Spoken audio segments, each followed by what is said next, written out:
Saudara, pasca keracunan massal yang menimpa pelajar di Kecamatan Kadunggora, Garut, usai menyantap susu bantal menu MBG, sebagian dari mereka masih dirawat di 2 puskesmas. Dengan total keseluruhan korban keracunan mencapai 148 orang. Pasca keracunan massal yang menimpa 148 siswa dari 4 sekolah, yakni SMP Negeri 1 Kadunggora, SMP PGRI Kadunggora, SDN 3 Talaga Sari, dan SMA Anissa. Jumlah pasien yang masih dirawat di Puskesmas Kadunggora berjumlah 59 orang.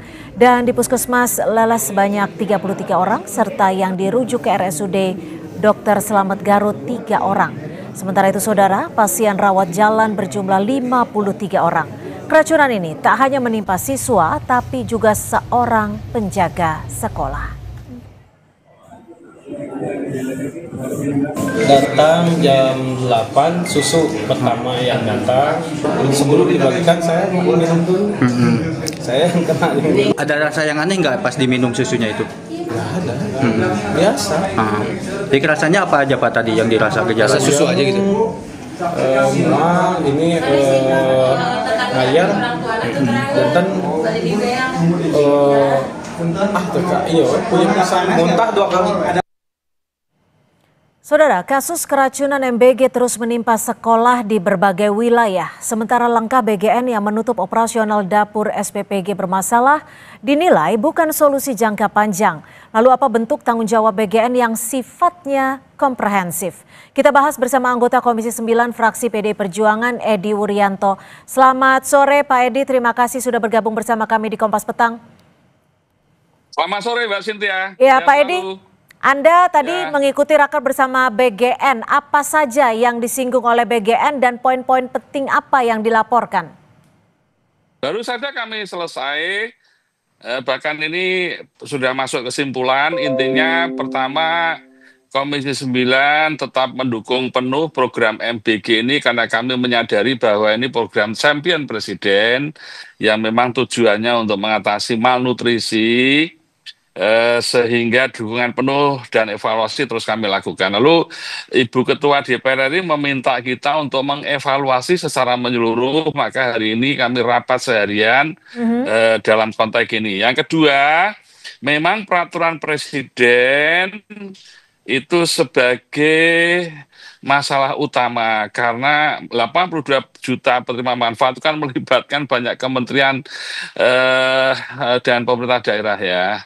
Sehingga kami mendesak peraturan presidennya segera keluar, lalu tata kelola dan sistemnya itu bisa kita lihat dari peraturan presiden itu, pemerintah BGN melakukan apa, Kemenkes melakukan apa, BPOM melakukan apa, Kementerian BKKBN melakukan apa, pemerintah provinsi apa, pemerintah daerahnya apa, jelas diatur di dalam peraturan presiden itu. Nah yang ketiga, memang kami fokus untuk memperbaiki standar kesehatan dan keselamatan pangan. Ini syarat mutlak tidak boleh ditawar karena ini menyangkut keselamatan rakyat dan kami meminta BGN untuk melakukan komunikasi publik dengan baik karena ini menyangkut citra pemerintah dan citra presiden.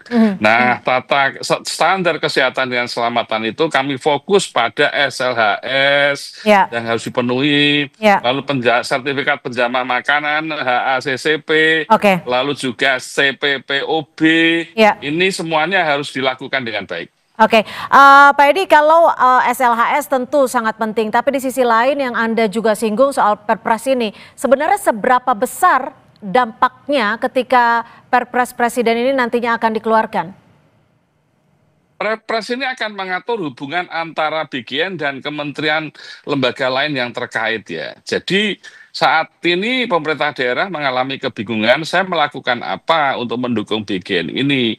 Lalu juga pemerintah daerah ketika ingin menggerakkan dinas kesehatan misalnya untuk masuk ke dapur mendampingi para yayasan yang sedang mempersiapkan dapur ini, saya harus melakukan apa? Lalu politik anggaran yang harus kami lakukan apa kalau tidak punya payung hukum? Jadi semuanya ini saling menunggu sehingga yang terjadi seolah-olah SPPG itu menjadi kewenangan BGN sendiri. Ini kan butuh pengaturan, karena itu Perpres menjadi penting. Dan saya kira sekarang tadi kami masih melihat antara Kemenkes dan BPOM soal SLHS, soal HACCP, soal penjamah makanan, apalagi sampai CPPOB. Ini antara BPOM, Kemenkes dengan BGN tampaknya belum sinkron betul. Maka kami hari ini harus memastikan peran BPOM apa, peran Kemenkes apa, yang intinya adalah standar kesehatan dan keselamatan pangan itu berjalan dengan baik. Nah, ini bentuk evaluasi menyeluruh dari DPR terhadap tata kelola BGN ini. Pak Edi, mengenai data jumlah korban keracunan MBG nih, apakah ini juga menjadi hal yang bisa dikatakan patut disoroti dan juga serius disikapi oleh Komisi 9? Pasti, karena dibanding dengan negara lain, data di Indonesia itu jauh lebih tinggi. Karena itu kita harus mengkorelasikan itu dengan standar kesehatan keselamatan pangan yang dilakukan oleh SPPG.